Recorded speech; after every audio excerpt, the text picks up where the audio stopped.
So you want to learn something new about DC? This is the right place.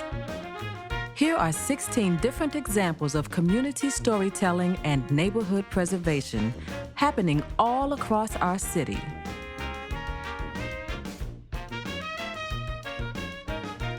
Preservationist Sally Burke tracked the story of Washington's most iconic developer and the row homes he built a century ago. The project that I'm doing with the help of the Humanities Council is a website about the developer Harry Wardman, who was the most prolific residential developer in the history of Washington, D.C. He was responsible for 3,000 buildings. Wardman's buildings are in all four quadrants of the city. The period that he worked was 1898 to his death in 1938. When I was 5 and 6, I lived in a row house on Somerset Place Northwest that it turns out was part of a large project that Wardman did in the 20s for moderate or low moderate income.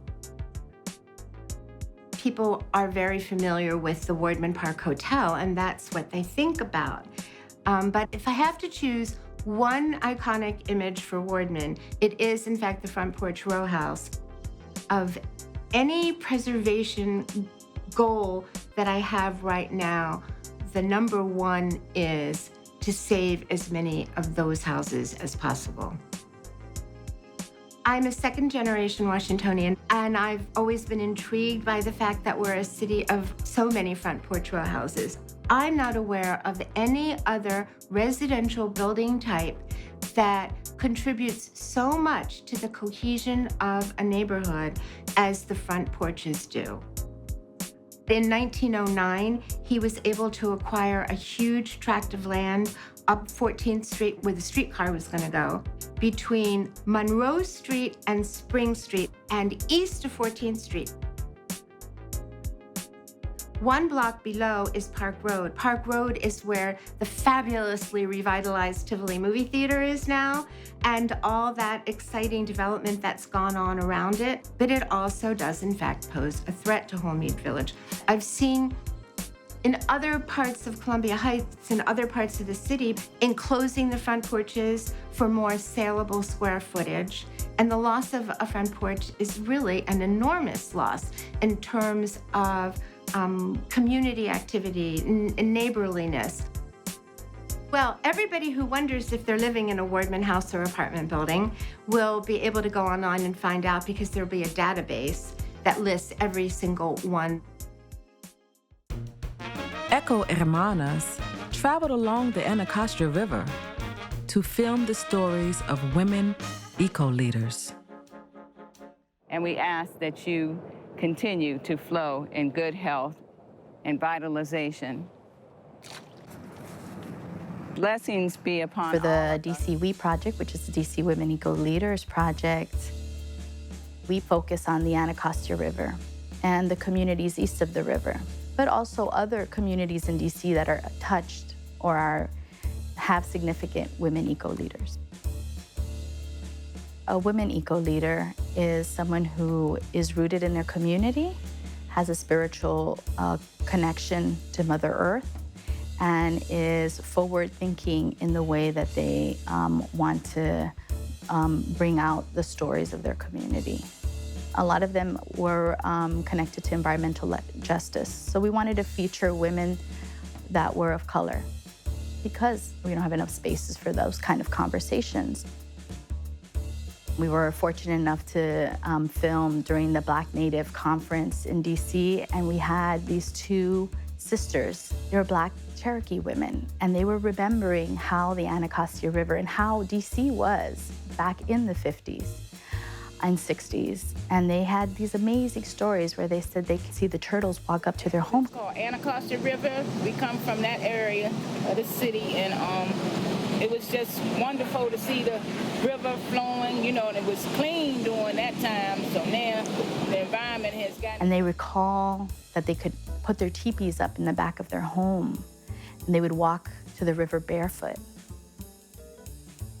So we were very intentional when we were working that as a collective of women, that we shared responsibilities, and we included an intergenerational perspective.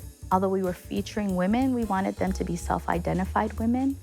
We wanted them to be from LGBT communities. We wanted to really uplift the freedom of what a woman can be, and definitely what a DC women eco leader can be.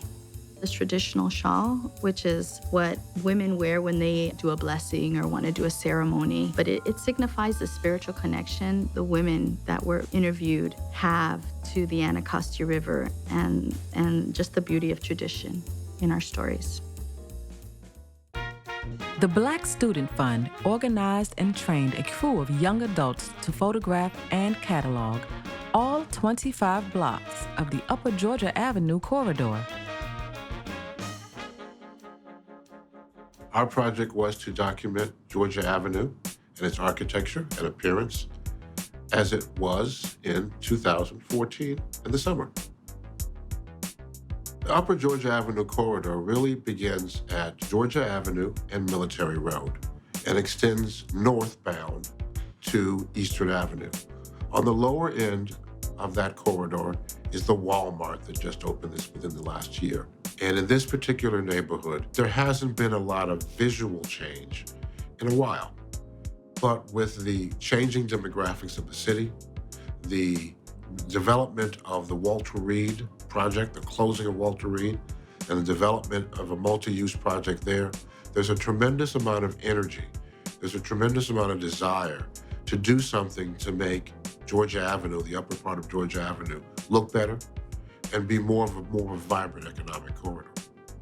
And as we were talking about what was happening, we thought that it would be important to create a visual record through the eyes of young people.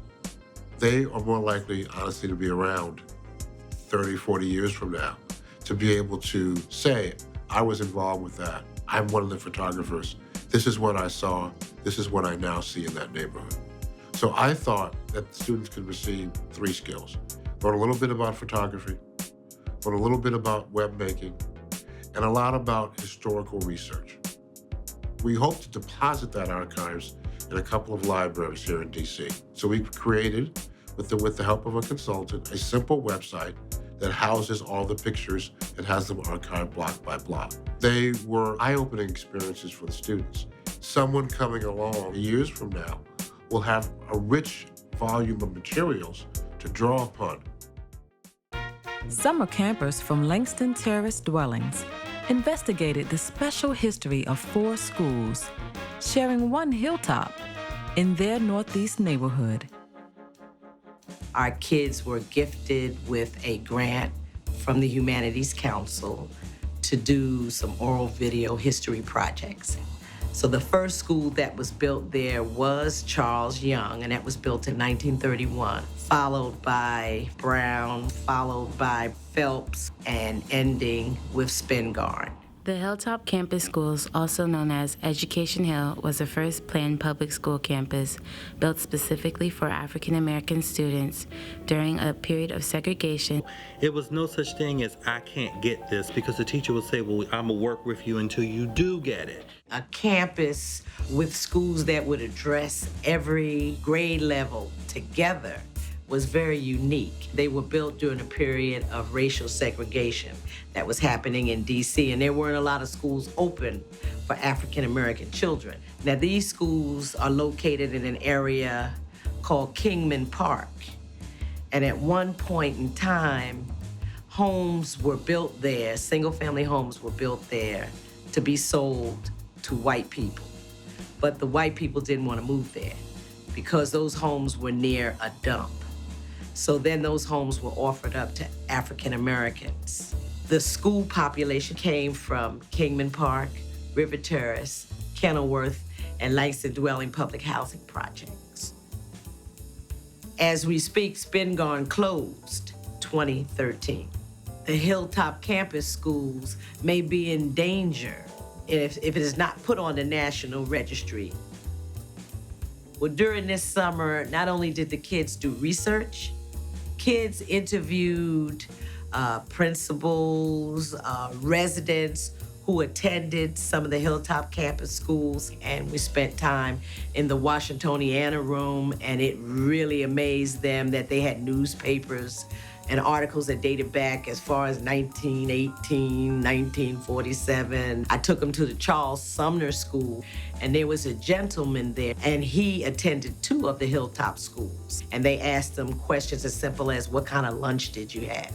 How were the teachers? One young lady, she saw a desk, and she said, that's a really old desk. It's for about a minute or 2. She just closed her eyes, envisioning herself back in the 30s, sitting in a classroom. A journalist put her love of audio to use to portray the lives of mixed-race Asian Americans in D.C. So for the last couple of months, I've been working with 3 to 4 people who live in DC who grew up mixed race, and working to put together a series of audio portraits of them. And they were telling me about their stories and the challenges and the misconceptions, and basically their unique stories of what it's like to grow up mixed race. So the mixed race community is growing in DC as in the rest of the country. So I got to talk to some really amazing people. Dana Tysoon Burgess is the founder of a DC-based dance company. Tara Trinity, who is a singer-songwriter based in Washington, D.C. Michelle Phipps Evans works in the D.C. government, but she used to be a journalist. And Leland Queen, and he grew up in D.C., and he went to Sidwell Friends School, and he now works at the University of Maryland in College Park. They were joking around, and I told, oh, well, I'm more than one. I'm half black, I'm half South Asian, and I do this and that. And they said, oh, well, then you're really nothing. The Heritage Grant has allowed me to create this amazing multimedia screening, and then we put it up online. So we're also talking to a bunch of other venues, schools and the museum, about doing other screenings. In the beginning, I didn't really think that I would have that much in common with the interviewees, the mixed race population, because I'm not mixed race myself.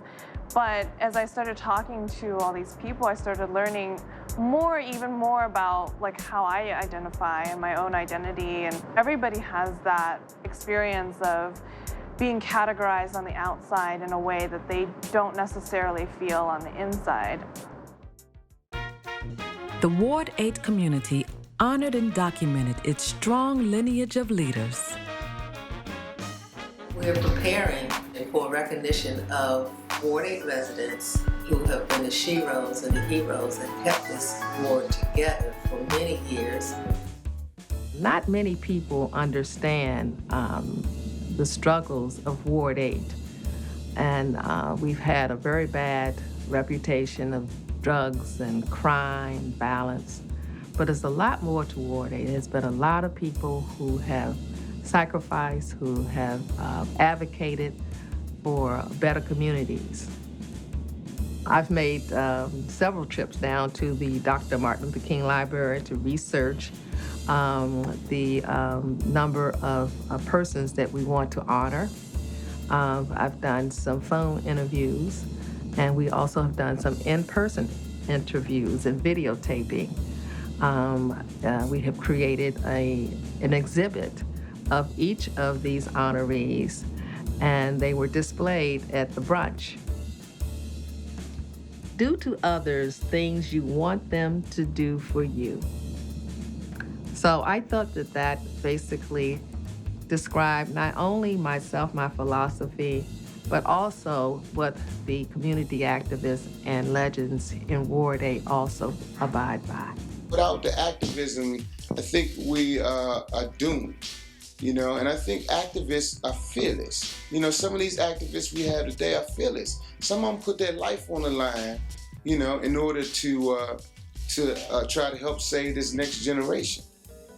I'm hoping that this will go out to other parts of DC who want to know about Ward 8 and all the wonderful things, all the fearless people, bold people standing up against the drug dealers, people who have advocated for decent housing, for jobs, community development, and we having some of those things come to life. Greenleaf Gardens residents used video to document the life of their community within the rapidly changing Southwest Quadrant. I am currently the president of the resident council for the Greenleaf Extension property, and we are in partnership with Empower DC to do this oral history of Greenleaf. One of Empower DC's priorities is to combat the stereotypes against public housing and help preserve public housing and uplift the beautiful elements of community that exist. And Greenleaf Gardens is located in Southwest Washington. We're about 2 blocks away from the new National Stadium. We're about 3 blocks from the nation's capital, the Capitol building, the mall. I can look out my back window and see the Library of Congress. Growing up in Southwest, I was used to being around different nationalities, so I feel comfortable no matter who in the room. We were able to bring past and current residents out to a big community event and record interviews with them. There's been city planning meetings already, and the city has applied for grants continuously to demolish Greenleaf. Greenleaf was built in 1959. It's home to almost 300 households, and that history, that sense of community has not been documented. We haven't seen it anywhere yet. And everyone knows everyone. I mean, truly, when I say a community, you can't make it home to get your child in time for school. You just call someone. If someone comes to your door and the neighbors don't know who they are, they'll tell that person, oh, they're not home. And when you get home, you will get a report that someone came to your door. This is the car they were driving. Mm-hmm. They'll let you know. In other words, we look out for each other, and it's not just a saying that we look out. We're conscious of what's going on in our neighborhood. If we don't start to document the history, the stories, and not just the history, but also the vision of the residents for their future, then that whole voice is missing from the discourse about what should happen to public housing. So we really want to uplift the fact that this is a beautiful community where people have yards and they convene, they have guests over in their yards, and the kids ride their bikes. Southwest is diverse in its truest sense because we're there. Downtown, former synagogue buildings revealed their multi-ethnic histories. I'm overseeing the project to investigate the ethnic history of Penn Quarter and Mount Vernon Square through 5 buildings that had all been synagogues at one time or another. Jews were among the populations that settled these neighborhoods. The synagogues that they built were often repurposed by other communities. In fact, they often repurposed them from other communities. So this project developed in part out of the story of a building at 415 M Street Northwest. This building was built in the 1860s by a local merchant. So in 1914, the Young Men's Hebrew Association bought the building to turn it into a clubhouse. And they sold the building to the Hebrew Home for the Aged. And the building was then sold to, we think, to a small Jewish community called Shomrei Shabbos. So sometime in the late 30s, early 40s, the Baptist Church of Jesus Christ, and in 1982, the building was sold to the Metropolitan Community Church, which has a special ministry to the LGBT community. In 1992, so 10 years later, they sold the building to a local artist. And one day, as she was peeling off the wallpaper, she noticed something that looked like Hebrew script below it. And with a little bit of research and some use of our records, she discovered that there was a synagogue mural that had lasted for about 70 years below this wallpaper. So these were found behind a baseboard of the only synagogue mural known to have ever existed in Washington, D.C. So these buildings, these synagogues, paint an incredibly rich picture of the different ethnic communities that have lived in Washington over 150 years. We used the research that came out of this grant to drastically reinterpret and adapt some of our neighborhood walking tours, and perhaps the most enduring contribution of this is the publication of a research study that's now part of the Washingtoniana collection at the Martin Luther King Jr. Library. In Congress Heights, one of Washington's oldest African-American congregations published a book. I'm working with Rehoboth Baptist Church, which is currently located in Southeast Washington, D.C., to help them document 150 years of existence here in Washington, D.C. Yes, in many ways, the story of Rehoboth follows the history of the city and particularly the African-American community here in Washington. Rehoboth was founded during the turmoil of the Civil War of 1864. Abraham Lincoln re-elected, and just days after his election, early in November, on November 11th, a group of African-Americans met in the front room of an African-American woman named Hannah Johnson, and that was the beginning of Rehoboth Baptist Church. We wanted to show the younger generations that's coming up now what took place before this time of 1864, and we're still here because a lot of the community and the children in the church don't understand what happened and how they fought, you know, and how they toiled and how they slaved, how they were in slavery, and they wanted this church so badly that they wouldn't give up. We went to the Library of Congress. They want a copy of the book. We went to Martin Luther King Library. They want a copy of the book. And the American Baptist Society, they want a copy of our book. And so other churches, they're so excited for us, and we're excited for ourselves because this is a great milestone for us to be still in existence after all these years, beginning back in 1864.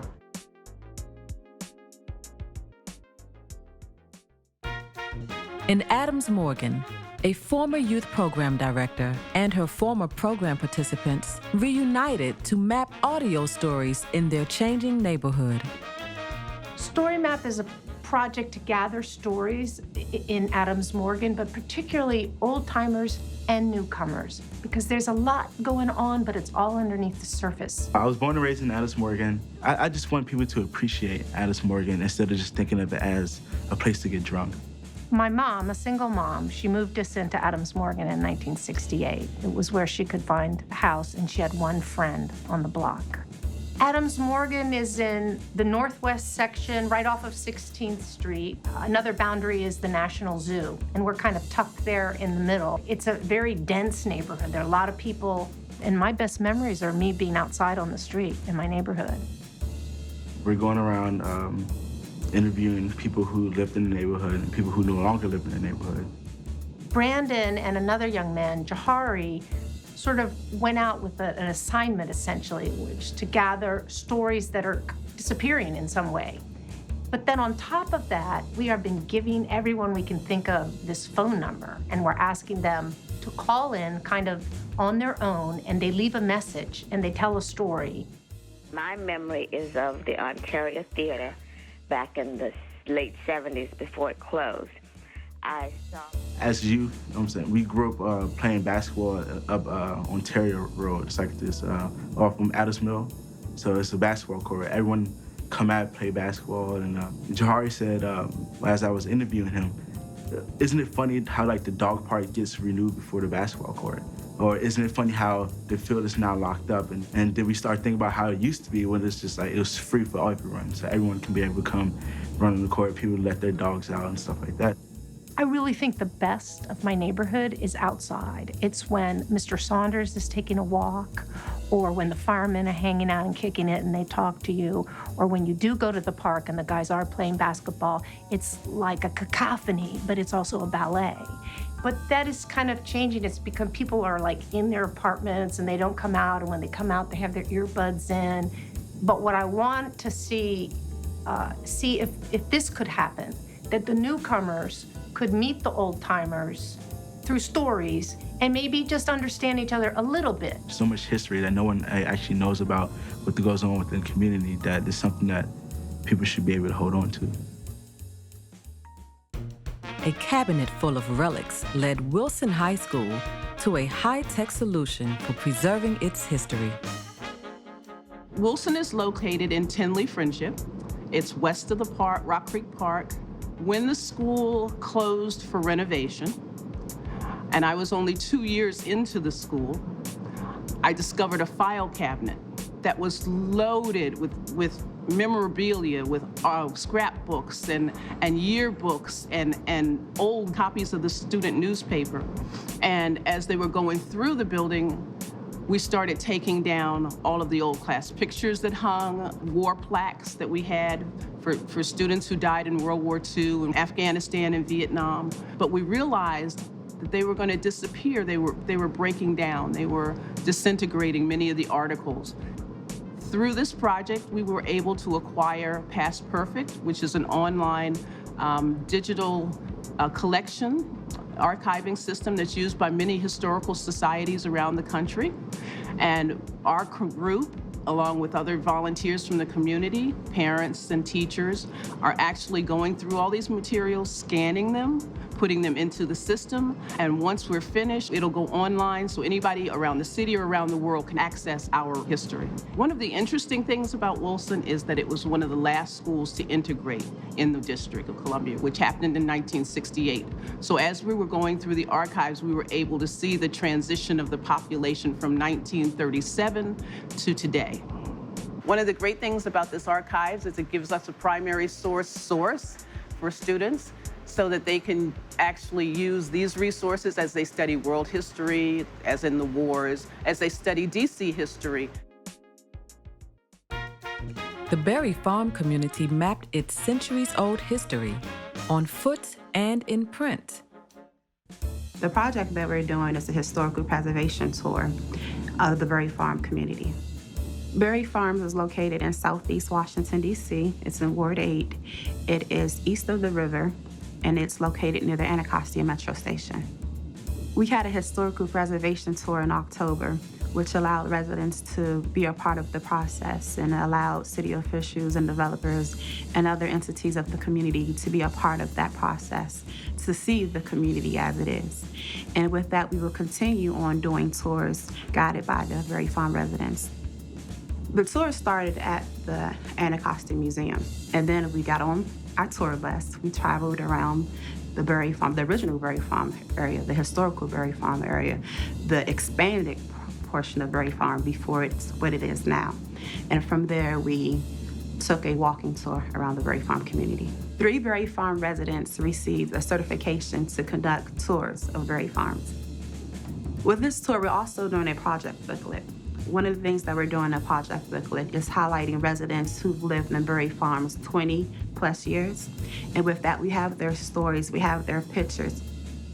I was born and raised in Southeast Washington, D.C., currently working at the United Plain Organization, Peter Green Center. My parents are very involved in the community. Ever since I was little, they were always community activists, always advocating. And so knowing about the history of Berry Farms and what's currently going on in Berry Farms with the redevelopment, just the fear of residents being displaced. And so with this tour, we're really hoping to encourage developers and city officials to preserve some of that history and also to ensure that residents have a place to come back.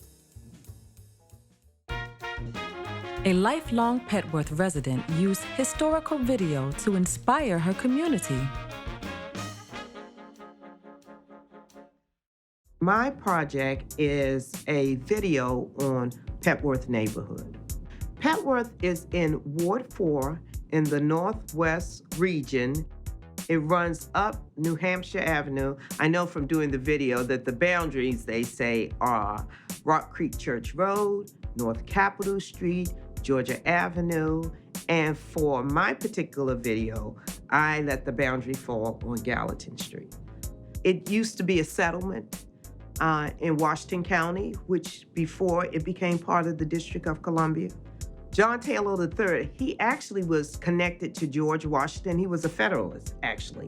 And he bought the Marshall Brown farm and combined it with his farm and named it for an English Sussex town called Petworth. He wanted to be able to exercise and race his thoroughbreds, so he extended his estate 3/4 of a mile from Rock Creek Cemetery to Piney Branch Road with the use of slave labor.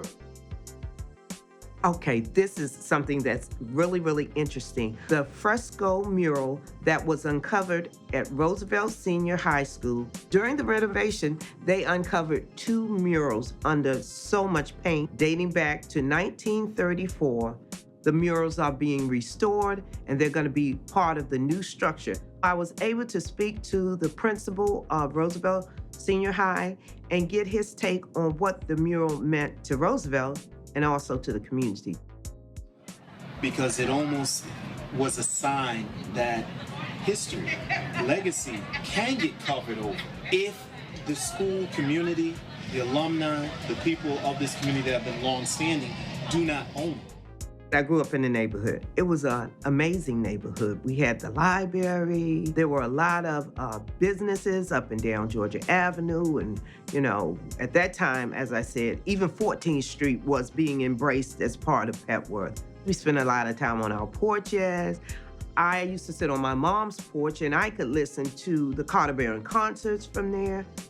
I talked to new residents. I talked to old residents. It just reconnected me with the entire community, and I hope it's going to do the same for all that view the video. Members of Cush DC affirmed their community presence through personal stories. Cush DC is basically a support space for the South Asian, gay, lesbian, bisexual, transgender, and queer community here in Washington, D.C. and the metro area, actually. We just celebrated our 20th anniversary this year. So we really wanted to document the history and the presence of the South Asian LGBT community here in D.C. Who are we? Who are the people that make up Cush DC? What are our stories? Where have we come from? My family immigrated from India to DC in the 70s, actually the 60s, really speaking. DC has historically been one of the main hubs, I would say probably in the top 5 in the nation in terms of one of the main places that the South Asian community lives. So I'm talking about folks that trace heritage to India, Pakistan, Afghanistan, Bangladesh, Nepal, Sri Lanka, and also there's a lot of diaspora communities that moved from the subcontinent to Africa and to the Caribbean. Well, they were taken as labor to Africa and the Caribbean, and then made a second migration to the United States. So we include all of that. One of the things we wanted to do is to make video vignettes to sort of highlight the different people in our community, from the aspect of being brown and being South Asian, but also from the aspect of being gay or lesbian, and the intersection of those things, as well as so many other things that we walk with every day. How powerful our narratives are, how powerful our own histories, our own lived experiences are, that another person hearing that might get the strength to come out, might get the strength to, save their own lives. I mean, it could be that powerful, right? Like in terms of our presence here, showing up, being counted as part of DC as well. LISC debuted a website of oral histories about community development. For the last almost 35 years, we have been an investor in community development, neighborhood revitalization projects in the neighborhoods of Washington, D.C. Who better to tell the story than the people who live here? The people who live in the neighborhood, the nonprofits who work there, the governmental agency, the banks, the foundations, all which are a part of the work of bringing about a better quality of life in the neighborhoods in Washington, D.C. See, we were able to create a bank that provided credit to businesses that did not have access to the commercial banks. We chose to focus on 4 neighborhoods: Congress Heights, Columbia Heights, the Parklands, Edgewood, and Edgewood Terrace. That was the initial reason, was to produce the book, Becoming What We Can Be, the stories of community development in Washington, D.C. But since then, we've realized that there's a greater impact from the oral histories. We have had phone calls from students. We've had phone calls from researchers, historians, and just community people who remember the stories or may have been involved with the projects where they're so happy, oh my goodness, I remember that. And we've actually had the Smithsonian contact us. You can listen to these oral histories on our webpage.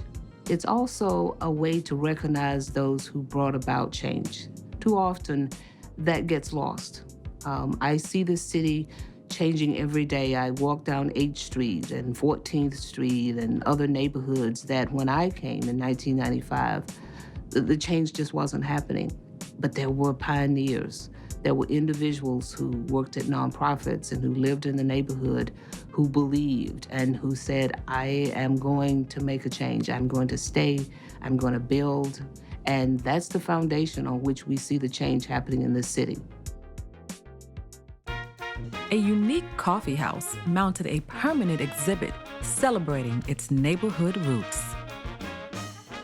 So the Potter's House is located on Columbia Road in Adams Morgan, so just west of 16th Street.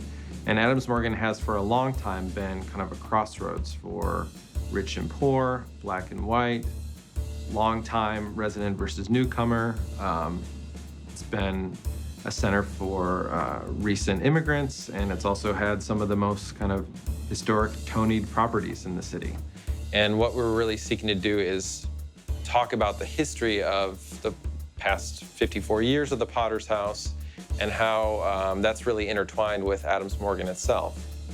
When it opened in 1960, it was almost kind of like a bohemian coffee house that was founded by the Church of the Savior.